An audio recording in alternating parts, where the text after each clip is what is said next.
T क्या है? Pendulum की मीन पोजीशन है, ओ इसकी फिक्स पोजीशन है। अब एक्सपेरिमेंटली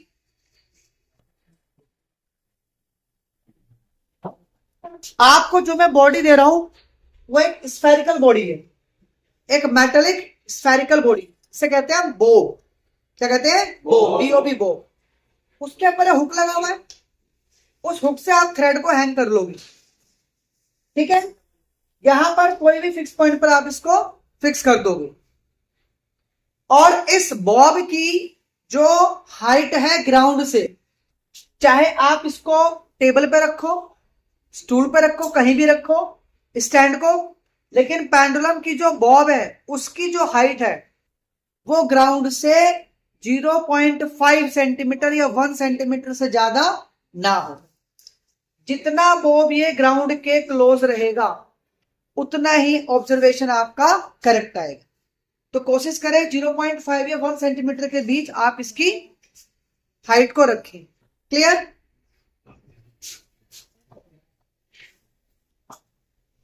तो जब आप इस तरह का अरेंजमेंट कर लोगे, इस पेंडुलम को किसी स्टैंड पर फिक्स करके आप बॉब को बिल्कुल ग्राउंड लेवल पे लेके आ जाओगे 0.5 सेंटीमीटर हाइट पर, इसको पकड़ के बिल्कुल रेस्ट में लियो ताकि बॉब आपकी हिले ना, और उसके नीचे जस्ट बिल्कुल बॉब के नीचे आप चौक से एक मार्क लगा दोगे क्रॉस का। ये क्रॉस का मार्क क्या इंडिकेट करेगा कि ये इसका मीन पोजीशन है, राइट। अब स्केल से इस क्रॉस के लेफ्ट में और क्रॉस के राइट में आप 10 सेंटीमीटर के मार्क लगा दोगे मीटर स्केल की हेल्प से। क्रॉस के लेफ्ट में, क्रॉस के राइट में 10-10 सेंटीमीटर, और एक सीधी लाइन से इन दोनों पॉइंट को मिला दो, ए और बी, ठीक है। अब आपको क्या करना है, इस बॉब को मीन पोजीशन से ए या बी पॉइंट की तरफ लेके आना है। सपोज आप बी की तरफ लेके आए और बी से छोड़ देना है, और छोड़ना इस तरह से है कि जब ये ऑसिलेट करे तो इसी लाइन के अलोंग करे, इस तरह से आपको उसको छोड़ना है। इस लाइन को खींचने का पर्पस ये है कि आपका बॉब किसी एंगल पे ना जाए, इसी लाइन पे जाए ताकि प्रॉपर वो ऑसिलेट कर सके। क्लियर है? अब हम इसको लेफ्ट में ले गए, यहां बी में ले गए, सपोज यहां से छोड़ा तो ये ए तक जाएगा, उसके बाद वापस आएगा बी पर, इसको मानेंगे वन कंप्लीट ऑसिलेशन। नॉर्मली क्या होता है, मीन पोजीशन से राइट में गया, लेफ्ट में गया, फिर अगेन मीन पोजीशन पर आया, this is called one complete oscillation. तो या तो आप ऐसे मेजर कर दो, या सिंपली आप बी से बी तक मिलेगा, वो ज्यादा इजी है, क्योंकि जब आप इसे ऑसिलेट कराओगे तो ये मीन पोजीशन पर कब आया वो आप एक्यूरेटली मेजर नहीं कर पाओगे। इसलिए B to back to B, ये आपका एक कंप्लीट ऑसिलेशन है। अब वो करना क्या है, आपको इस पेंडुलम के 20 ऑसिलेशन का टाइम कैलकुलेट करना है, ठीक है। वैसे तो टाइम पीरियड होता है एक कंप्लीट ऑसिलेशन का, लेकिन एक कंप्लीट ऑसिलेशन में आप गलती कर सकते हो, इसलिए एरर्स ना आए तो हम 20 ऑसिलेशन का टाइम निकालेंगे, फिर उस 20 ऑसिलेशन को टाइम से डिवाइड किससे कर देंगे, 20 से, तो वह निकल जाएगा एक ऑसिलेशन का टाइम, यानी टाइम पीरियड। तो आपको मैं एक स्टॉप वॉच दूंगा, यहां पर आप रखो, यहां बॉब को आप मीन पोजीशन से बी पॉइंट पर लेके जाओ, और जैसे ही से छोड़ो स्टॉप वॉच को आप ऑन कर दो, और आपको ऑसिलेशन काउंट करने हैं 1 2 3, ऐसे आप ऑसिलेशन काउंट करते रहो। तो जैसे ही आपके 20 ऑसिलेशन हो जाए आप स्टॉप वॉच को क्लोज कर दो और उसका टाइम पीरियड नोट कर लोगे। सपोज आपका टाइम कितना आया, 40 सेकेंड आया, राइट। ये आपकी होगी फर्स्ट ऑब्जर्वेशन। और इस ऑब्जर्वेशन के लिए इस पेंडुलम की लेंथ क्या थी वो अभी आपको सेट करनी है। ये लेंथ आप पहली सेट कर लें कि मैंने पेंडुलम को 100 सेंटीमीटर का लिया, राइट। तो लेंथ आप कैसे निकालोगे? तो सबसे पहले हमारे पास है इस पेंडुलम की लेंथ। अब पेंडुलम की लेंथ क्या होगी? फिक्स पोजीशन से इस स्फेरिकल बॉब का जो डिस्टेंस है वो है आपकी लेंथ ऑफ पेंडुलम।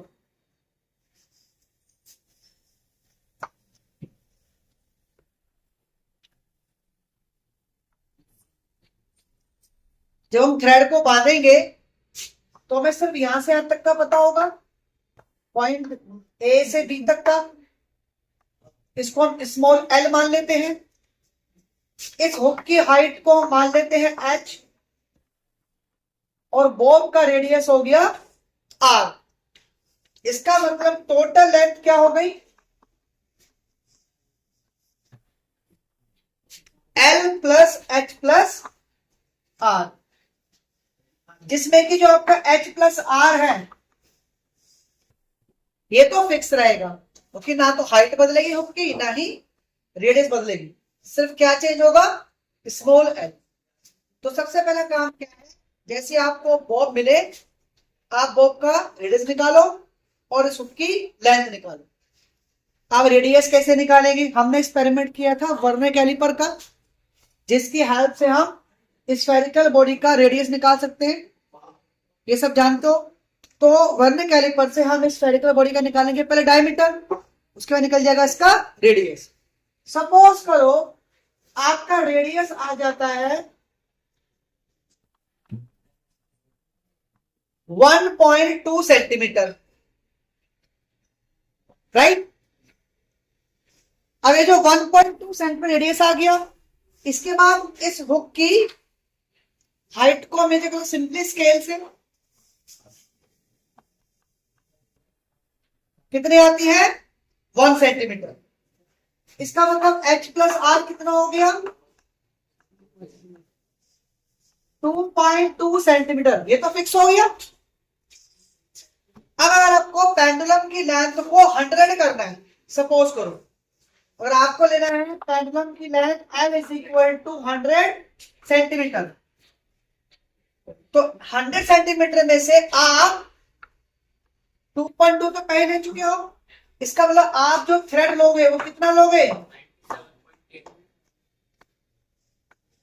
97.8। सबसे पहले यही काम करोगे, आप 100 सेंटीमीटर पेंडुलम की लेंथ के लिए थ्रेड की लेंथ को निकाल लोगे 97.8। अब अगर मुझे इस थ्रेड की लेंथ को बढ़ाना पड़े, सपोज मुझे करना है 110 सेंटीमीटर यानी 110 सेंटीमीटर, तो क्या करोगे आप? इसी थ्रेड में 10 सेंटीमीटर ऐड कर दोगे, या आपको करना है 120 तो इसी एल में 20 ऐड कर दोगे, या आपको करना है 90 तो इसी लाइन में 10 आप सब्ट्रैक्ट कर दोगे, ठीक है। तो इसमें पहले सबसे पहले टेबल के अंदर आपका आएगा L, length of the pendulum. उसके बाद आएगा time for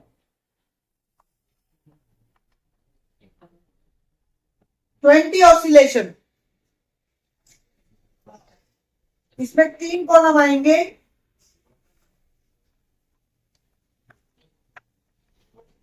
T1, T2 and T3। उसके बाद आएगा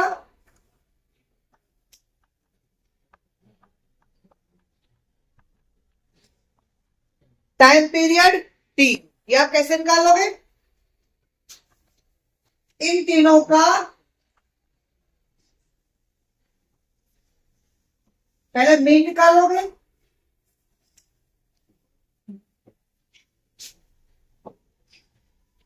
पहला इन तीनों का मीन निकालोगे, उस मीन को 20 से डिवाइड कर दोगे।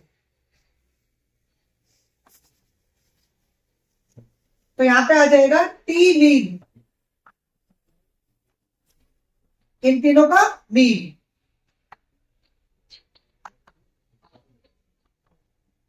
टाइम पीरियड कैसे निकालोगे? इस मीन को 20 से डिवाइड कर दो। आपको ग्राफ भी प्लॉट करना है एल और टी स्क्वायर में। इसका मतलब आपको इस टी का स्क्वायर भी करना पड़ेगा। तो ये हो गया आपकी टेबल। अब ऑब्जर्वेशन कैसे लेनी है? फर्स्ट ऑब्जर्वेशन, जब मैंने एल कितना लिया 100 सेंटीमीटर, प्रोसीजर सीख लिया आपने कैसे करना है। एक बार आपने ऑसिलेशन कराया, 20 ऑसिलेशन का टाइम यहां पर आ गया, कितना आ गया 40 सेकेंड।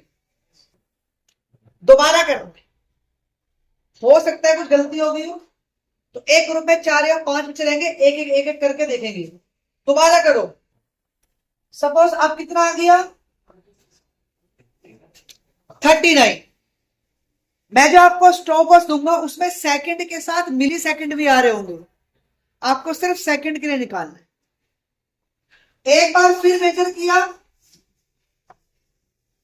कितना आ गया अगेन 40। ज्यादा वेरिएशन नहीं आएगा, एक ही सेकंड का आ सकता है या 2 सेकंड का, इससे ज्यादा नहीं आएगा। इनका मीन निकाल लोगे,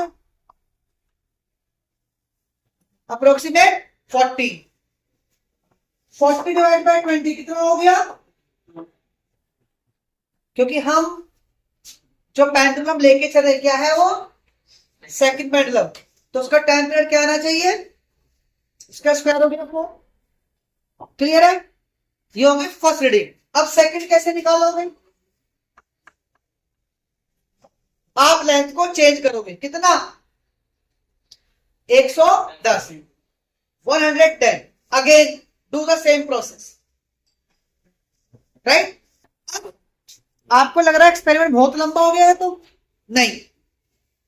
जब ये वाला काम करोगे ना आप थ्रेड की लेंथ को 97.8 लोगे, तो जहां पर आपने 97.8 लिया है उससे हमेशा 1 सेंटीमीटर ज्यादा देना। क्यों? क्योंकि थ्रेड को हुक के अंदर बांधोगे भी, या पहले थ्रेड को हुक के अंदर बांध लेना, उसके बाद 97.8 मेजर करना। ऐसा मत करना कि पहले मेजर कर लो उसके बाद बांधो, क्योंकि बांधने में आपका 1 to 1.5 सेंटीमीटर स्पेंड हो जाएगा। इसलिए पहले थ्रेड को हुक में बांध ले, बांधने के बाद 97.8 मेजर करें और वहां पे डॉट लगा दें। फिर उस डॉट से ही स्केल से नाप के 10 सेंटीमीटर का और ले लें, 10 सेंटीमीटर का, ताकि आपको ध्यान है पहला डॉट 100 के लिए, दूसरा 110 के लिए, तीसरा 120 के लिए, 30, 140 ऐसे करना। तो पहले आप मार्क लगा लो, ठीक है, और उस मार्क के हिसाब से आप लेंथ को चेंज करते रहो। क्लियर है? क्योंकि ग्राफ बनना है तो इसलिए ऑब्जर्वेशन कम से कम हमें कितने चाहिए 5। बता चुका हूं मैं, अगर किसी एक्सपेरिमेंट में ग्राफ बनना है तो ऑब्जर्वेशन हमें कम से कम 5 चाहिए। क्लियर है? अब एल और टी के बीच में, एल और टी स्क्वायर के बीच में ग्राफ प्लॉट करना है।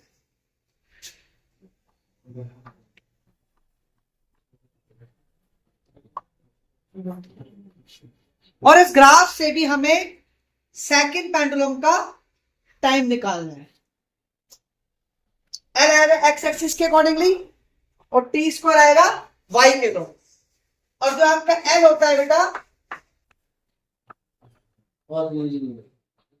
वो टी स्क्वायर के डायरेक्टली प्रोपोर्शनल होता है। कैसे पता लगा मुझे ये? जो टाइम पीरियड का फॉर्मूला है क्या होता है, T इज इक्वल टू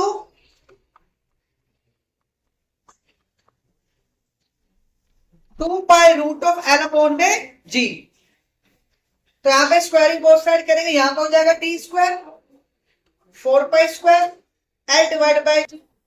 तो 4 pi square divide by G तो पूरा कांस्टेंट हो गया, तो L equal to T square is equal to L. यानी जो टी स्क्वायर और एल की डायरेक्टली प्रोपोर्शनल आ गया, तो ग्राफ की शेप कैसी आएगी? Straight, passing through origin, straight आनी चाहिए। अब इस ग्राफ से आप कैसे निकालोगे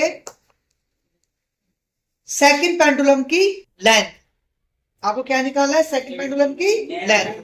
आपको ये तो पता है कि सेकंड पेंडुलम का टाइम पीरियड कितना होता है? 2। यहां पे क्या लेके चलना है हमें? टी का स्क्वायर। ये तो यहां हो गया 1 2 3 एंड 4। तो सेकंड पेंडुलम का टाइम पीरियड है 2, तो उसका स्क्वायर कितना हो गया? 4। तो 4 से आप एक लाइन ड्रॉ करोगे पैरेलल टू एक्स एक्सिस। ये वाला पॉइंट आ गया।